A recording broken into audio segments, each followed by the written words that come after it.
les bendiga. Espero en el Señor que cada uno de ustedes estén bien. Como siempre lo digo, que nuestro buen Dios sea su amparo, su fortaleza, que cada día los ayude en cada una de sus necesidades. Quiero seguir con la temática de ser discípulos de Jesús. Hace 8 días que escuchaba la predicación del pastor Israel de lo que implicaba ser discípulo. Recordaba que hace algunos años en una reunión de cruzadas internacionales allá en el estado de Morelos, uno de los pastores se acercó a mí y me hizo una pregunta. Pastor, en su iglesia, ¿cómo levantan líderes? La verdad me quedé en silencio por algún momento y después le expliqué cómo lo hacíamos. Y lo mismo me preguntaba al escuchar la predicación del pastor Israel, ¿cómo hizo discípulos Jesús? ¿Cómo hizo discípulos Jesús? Y bueno, a través de la Biblia descubrimos algunos aspectos de cómo lo hizo el Señor.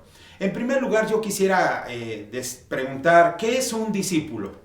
El término discípulo proviene de una raíz latina, que su significado primario es un aprendiz o un pupilo. Este término prácticamente no se encuentra en el Antiguo Testamento, aunque hay dos referencias relacionadas a ello. La primera referencia que vemos es en 1 de Crónicas, capítulo 25, versículo 8. Dice la Escritura, y echaron suertes para servir por turnos, entrando el pequeño con el grande, lo mismo el maestro que el discípulo. Y en Isaías 8, capítulo 8, versículo 16, dice la Escritura, ata el testimonio, sella la ley entre mis discípulos. Así que estas son las dos referencias que nosotros vemos en el Antiguo Testamento que nos habla acerca de un discípulo. Ahora, en el mundo griego, la palabra discípulo normalmente se refería al adherente a un maestro particular o de una escuela, en una escuela religiosa o filosófica. Ahora, la tarea del discípulo era aprender, estudiar y transmitir los dichos y las enseñanzas del maestro. En el judaísmo rabínico, el término discípulo se refería a alguien que estaba dedicado a las interpretaciones de la escritura y la tradición religiosa que le había enseñado el maestro o el rabino, a través de un aprendizaje que incluía un tiempo de reunión formal y de métodos pedagógicos como preguntas y respuestas, instrucción, repetición y memorización. El discípulo crecería en su devoción a su maestro y a sus enseñanzas. A su tiempo, el discípulo también transmitiría las tradiciones a otros. En el Nuevo Testamento se menciona 261 veces el término discípulo, 233 en los Evangelios y 28 veces en el libro de los Hechos. Generalmente la palabra se refiere a los discípulos de Jesús, pero hay también referencias a discípulos de los fariseos, discípulos de Juan el Bautista e incluso de Moisés. Mira, en Juan capítulo 9, versículo 28 dice, y le injuriaron y dijeron, tú eres su discípulo, pero nosotros discípulos de Moisés somos. Así que los evangelios con frecuencia se refieren a Jesús como rabí o como maestro. Se supone que Jesús utilizó también las técnicas rabínicas tradicionales de enseñanza. Él hacía preguntas y respuestas, daba respuestas, había discusión, memorización de lo que él enseñaba. Todo esto para instruir a sus discípulos. Él era diferente de los rabinos en muchos aspectos, ¿verdad? En muchos aspectos. ¿Cómo fue que Jesús entonces, o cómo es que Jesús hace discípulos? Bueno, para esto vamos a Marcos capítulo 3, versículo 13, y nosotros descubrimos que en primer lugar Jesús llamó a los que él quiso. Mira, dice Marcos 3:13, después subió al monte y llamó así a los que él quiso y vinieron a él.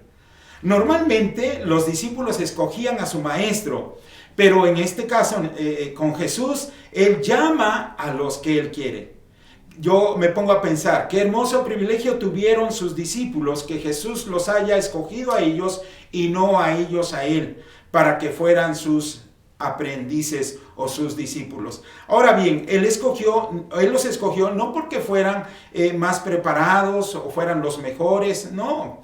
Como dice el apóstol Pablo a los Corintios, sino que lo necio del mundo escogió Dios para avergonzar a los sabios. Y lo débil del mundo escogió Dios para avergonzar a lo fuerte. Y lo vil del mundo y lo menospreciado escogió Dios y lo que no es para deshacer lo que es, a fin de que nadie se jacte en su presencia. ¿Te das cuenta? O sea, Él sube al monte y llama a los que Él quiere. Y de los que Él llamó, Él escogió a 12 para que estuvieran con Él. Así también como a nosotros, Dios nos escogió para que fuésemos sus discípulos. Mira, en Juan 15, 16b, dice la Escritura: no me elegisteis vosotros a mí, sino que yo os elegí a vosotros y os he puesto para que vayáis y llevéis fruto y vuestro fruto permanezca. Y Él no solo nos escogió para que fuéramos sus discípulos, como dice Juan, sino para que lleváramos mucho fruto y nuestro fruto permanezca. ¿Qué implica esto? ¿Qué implica todo esto? Bueno, lo primero que vemos es que debe de haber una entrega personal. Y en esta entrega personal incluso tiene que haber muchas veces pérdida de la familia o dar el primer lugar a Dios y después de Dios lo demás. Incluso las propiedades. Jesús pidió a sus discípulos que ellos le debían de dar una lealtad absoluta, ya que por medio de esto es fundamental para hacer la voluntad de Dios. Si nosotros no somos leales totalmente a nuestro Señor Jesús, pues nos va a ser muy difícil, es más, imposible hacer la voluntad de Dios. Esto lo vimos hace 8 días con el pastor Israel. La verdad, buen sermón. Dios me hizo pensar en muchas cosas que a veces nosotros dejamos de hacer. De estos que Él escogió, de estos que Dios llamó, que Jesús llamó, estableció 12. ¿Para qué? Bueno, en primer lugar, nosotros vemos aquí en el Evangelio de Marcos, en el capítulo 3, versículo 14, en primer lugar dice: y estableció 12 para que estuvieran con Él. Antes de mandarlos a predicar y darles el poder para sanar, para expulsar demonios, Él los llamó para que estuvieran con Él.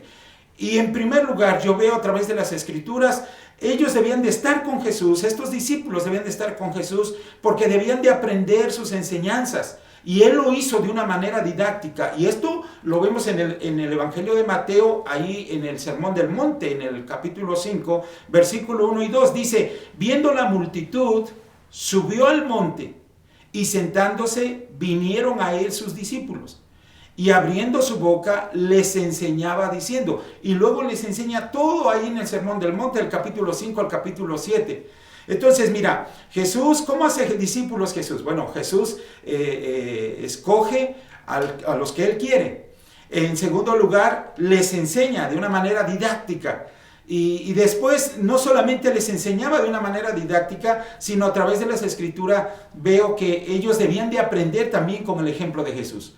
En Juan 13:15 dice: porque ejemplo os he dado, para que como yo he hecho, vosotros también hagáis. Ellos, después de lavarle los pies nuestro Señor Jesús a los discípulos, ellos observaron esto y Él les dice: bueno, así lo que yo hice, quiero que también ustedes lo hagan. Definitivamente que Jesús fue un modelo de maestro para cada uno de sus discípulos, en cuanto a la oración, en cuanto a su dependencia de Dios, en cuanto al amor al prójimo. O sea, Él estaba modelando este carácter de nuestro Dios en la vida de sus discípulos. Así que ellos estaban aprendiendo no solamente de una manera didáctica, sino también a través del ejemplo de Jesús. Y yo me pongo a pensar que nosotros también, como discípulos de Jesús, necesitamos pasar tiempo con Él. La pregunta es: ¿cómo lo hacemos? En primer lugar, esto lo enseñamos nosotros en la iglesia. En primer lugar, nosotros necesitamos permanecer en su palabra o permanecer en la Biblia. Y mira, Juan 8, versículos 31-32, dice la Escritura: dijo entonces Jesús a los judíos que habían creído en Él: si vosotros permaneciereis en mi palabra, seréis verdaderamente mis discípulos, y conoceréis la verdad, y la verdad os hará libres. Por eso enseñamos en la clase de mi relación con Dios cómo estudiar la palabra de Dios regularmente. Entonces, una manera de que nosotros mostramos que somos discípulos de Jesús es permaneciendo en su palabra. Juan dice: si tú permaneces en la palabra del Señor, conoces la verdad y la verdad te hace libre. Entonces nosotros empezamos a adquirir más compromiso con Jesús, empezamos a reflejar el carácter de Cristo en nuestra vida. Cuando nosotros permanecemos en su palabra, cuando nosotros la escuchamos, la leemos, la memorizamos, la aplicamos a nuestra vida, nosotros empezamos a reflejar el carácter de Cristo. ¿De qué otra manera podemos permanecer en Jesús? Bueno, pasando tiempo con Él a través de la oración. Mira, dice ahí Juan 15, versículos 7 y 8, si permanecen en mí y mis palabras permanecen en ustedes, entonces pedirán algo que desean y lo tendrán. De esta manera serán ¿qué? Mis discípulos. Tenemos que reconocer que muchos cristianos luchan con el hábito de la oración. A veces no somos disciplinados en ella. Podemos cantar cánticos espirituales, podemos cantar himnos o incluso escuchar música cristiana, pero orar a veces cuesta. No, nos cuesta formar este hábito en nuestra vida. ¿Te acuerdas cuando nuestro Señor Jesús invitó a 3 de sus discípulos para que estuvieran con Él en el huerto de Getsemaní, para que lo apoyaran en oración cuando les dijo Él que su alma estaba muy triste?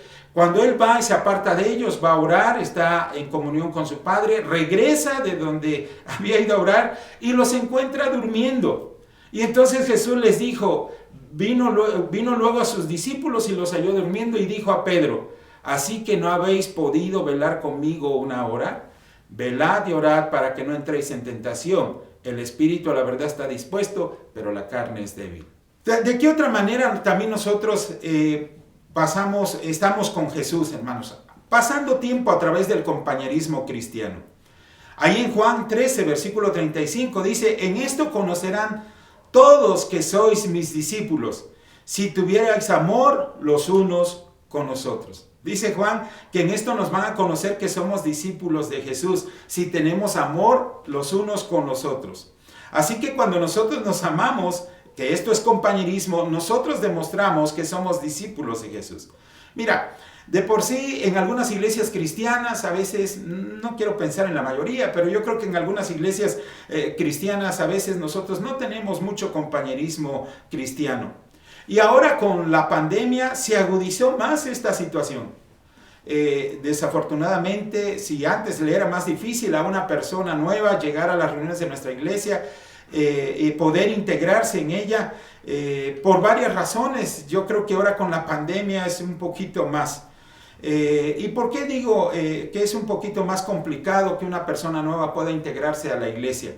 Bueno, en primer lugar, yo creo que existen varias razones, pero quizás una de ellas es porque los que ya llevamos más tiempo en una iglesia, normalmente empezamos a tener relaciones de amistad con otros hermanos en la fe, y incluso cuando terminan las reuniones o el culto de adoración, pues lo que hacemos nosotros es buscar con aquellos que ya tenemos amistad, y normalmente no ponemos atención a las personas nuevas que nos visitan.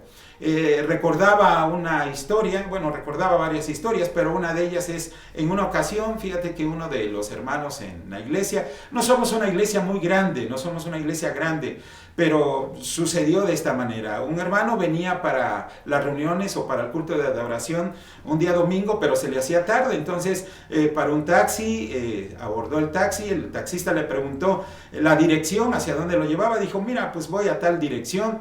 Y cuando el taxista escuchó la dirección, dijo, ¿a poco va a la iglesia Ananel? Y entonces el hermano dijo, sí, voy para allá. Y entonces el taxista dijo, pues es que yo también voy a la iglesia Ananel.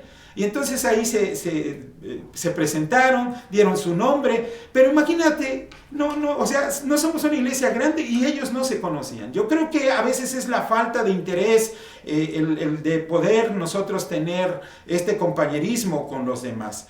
Normalmente a veces asistimos a las reuniones de la iglesia, terminan los servicios o termina el culto de adoración y salimos rápido, no buscamos conocer a los demás, mucho menos a las personas nuevas.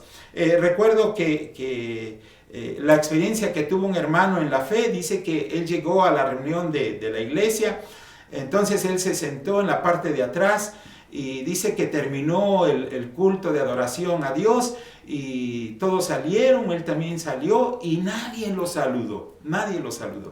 Entonces él pensó, posiblemente es porque yo me senté en la parte de atrás. Y el siguiente domingo volvió a asistir a esta iglesia y dice que se sentó en la parte de en medio. Pero nuevamente terminó la reunión, terminó el culto de adoración, todos salieron y nadie lo saludó.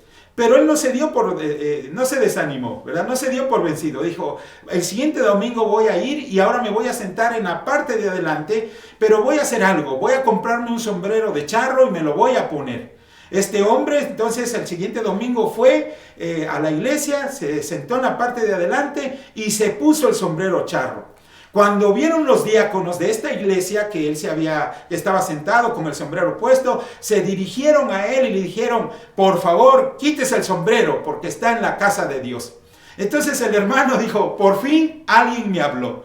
Qué fuerte es esto, pero es una realidad. A veces hay poco compañerismo entre nosotros como cristianos. Esto no es correcto, esto no está bien, hermanos. Nosotros mostramos que somos discípulos de Jesús cuando tenemos compañerismos unos con otros. ¿De qué otra manera mostramos que somos discípulos de Jesús? Bueno, la Biblia nos enseña que es a través del dar. Cuando nosotros damos, cuando nosotros ofrendamos, cuando nosotros diezmamos, también mostramos que somos discípulos de Jesús. Mira lo que dice Lucas 14:33 en la Reina Valera 77. Dice, así pues, cualquiera de vosotros que no renuncia a todo lo que posee, no puede ser mi discípulo. Si tú no tienes la voluntad de dar el 10% de lo que ganas a Dios, ¿cómo puedes decir que le has dado todo a Dios? O sea, no puedes decir eso cuando el diezmo te cuesta darlo. Mira, normalmente tengo que reconocer, normalmente en la iglesia no hablamos mucho del diezmo. No hablamos, sí lo enseñamos, pero no hablamos mucho acerca de esto. Pero es importante que nosotros entendamos que cuando damos, cuando diezmamos, cuando ofrendamos, mostramos que somos discípulos de Jesús. Mira, observa lo que dice la Biblia ahí en Deuteronomio 14:23, es una paráfrasis. Dice, el propósito de los diezmos es que aprendamos a poner a Dios siempre en primer lugar de tu vida. O sea, ese es el propósito de los diezmos. En otras palabras, Dios no necesita tu dinero. Dios solo dice que diezmar demuestra que Él está primero en tu vida.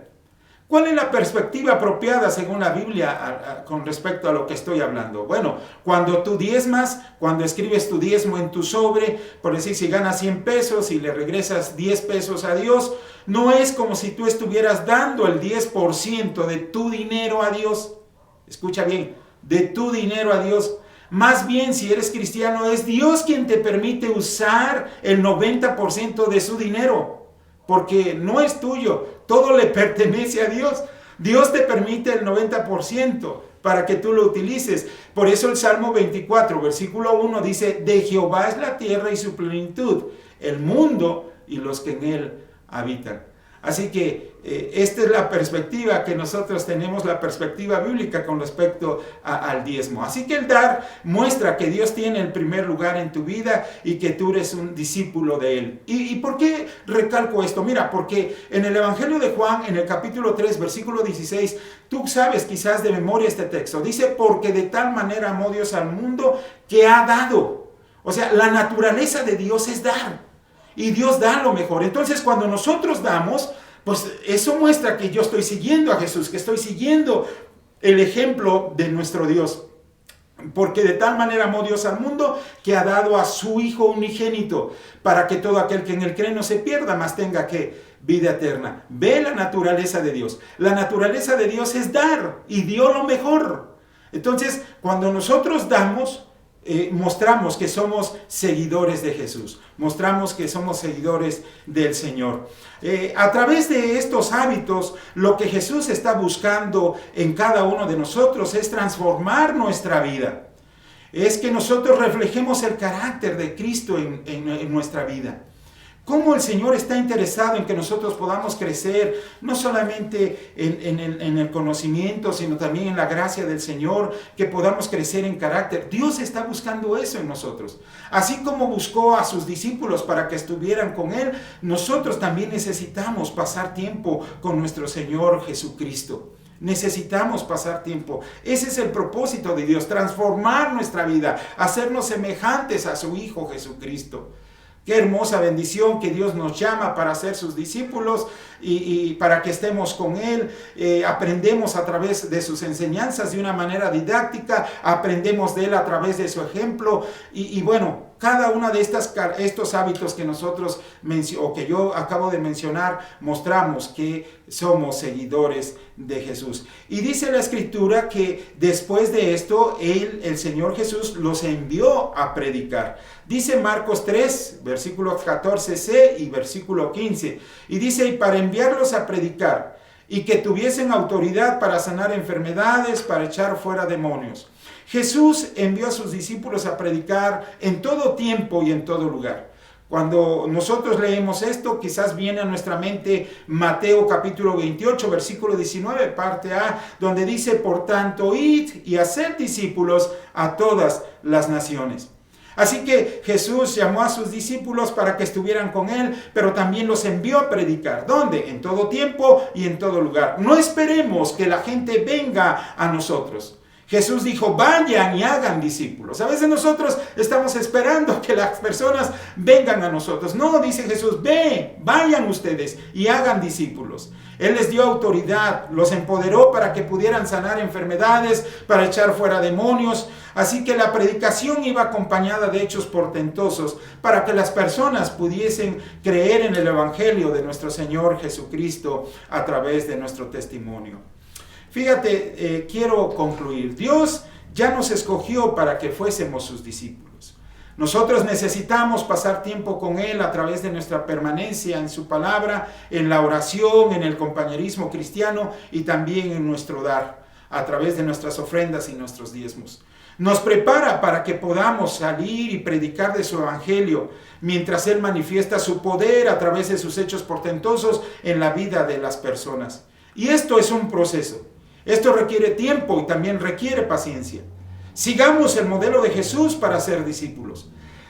Pasemos de creyentes a discípulos. Seamos cristianos comprometidos con Dios y con su iglesia. El pastor de Isra nos explicaba lo que era un seguidor y lo que era un discípulo. Ahora yo cambio la palabra o el término seguidor en creyente. Alguien dijo que un creyente espera las campañas evangelísticas para evangelizar. Y un discípulo siempre está en campaña. Cuando un creyente cambia de residencia y recorre distancias largas hasta encontrar una iglesia para congregarse, si es que no hay una donde él ha llegado. Y un discípulo que cambia de residencia y en el lugar donde llega no hay iglesia, él siembra una. Los discípulos se acercan a Jesús para aprender de sus enseñanzas. Lo vimos en Mateo 5:1. Los creyentes solamente esperan la hora en que van a servir la comida. Hermanos, pasemos de creyentes a discípulos. Comprometámonos más con nuestro Señor, sigámoslo si es necesario hasta la misma muerte. Sé que no está en nosotros el poder hacerlo, sino en Él, en el poder de su Espíritu. Pidámosle que nos ayude a ser discípulos y dejemos de ser creyentes. Oremos. Padre, te doy muchas gracias. Yo entiendo que el ser discípulo tuyo implica un compromiso, y un compromiso hasta la muerte. Yo sé que no es fácil, Señor. Nuestra carne lucha con no ajustarnos a tu voluntad, con no hacer lo que tú quieres. Pero si tú nos has llamado, Señor, para ser tus discípulos y para que llevemos mucho fruto y nuestro fruto permanezca, ayúdanos, Señor. Ayúdanos a abandonar aquellas cosas que nos estorban para seguirte a ti completamente, con todo nuestro corazón. Ayúdanos a pasar tiempo contigo, Señor, a través de tu palabra, a través de la oración. Ayúdanos a reflejar que somos tus seguidores a través del dar, a través del compañerismo cristiano. Ayúdanos, Señor. Queremos nosotros dejar de ser creyentes y pasar a ser discípulos.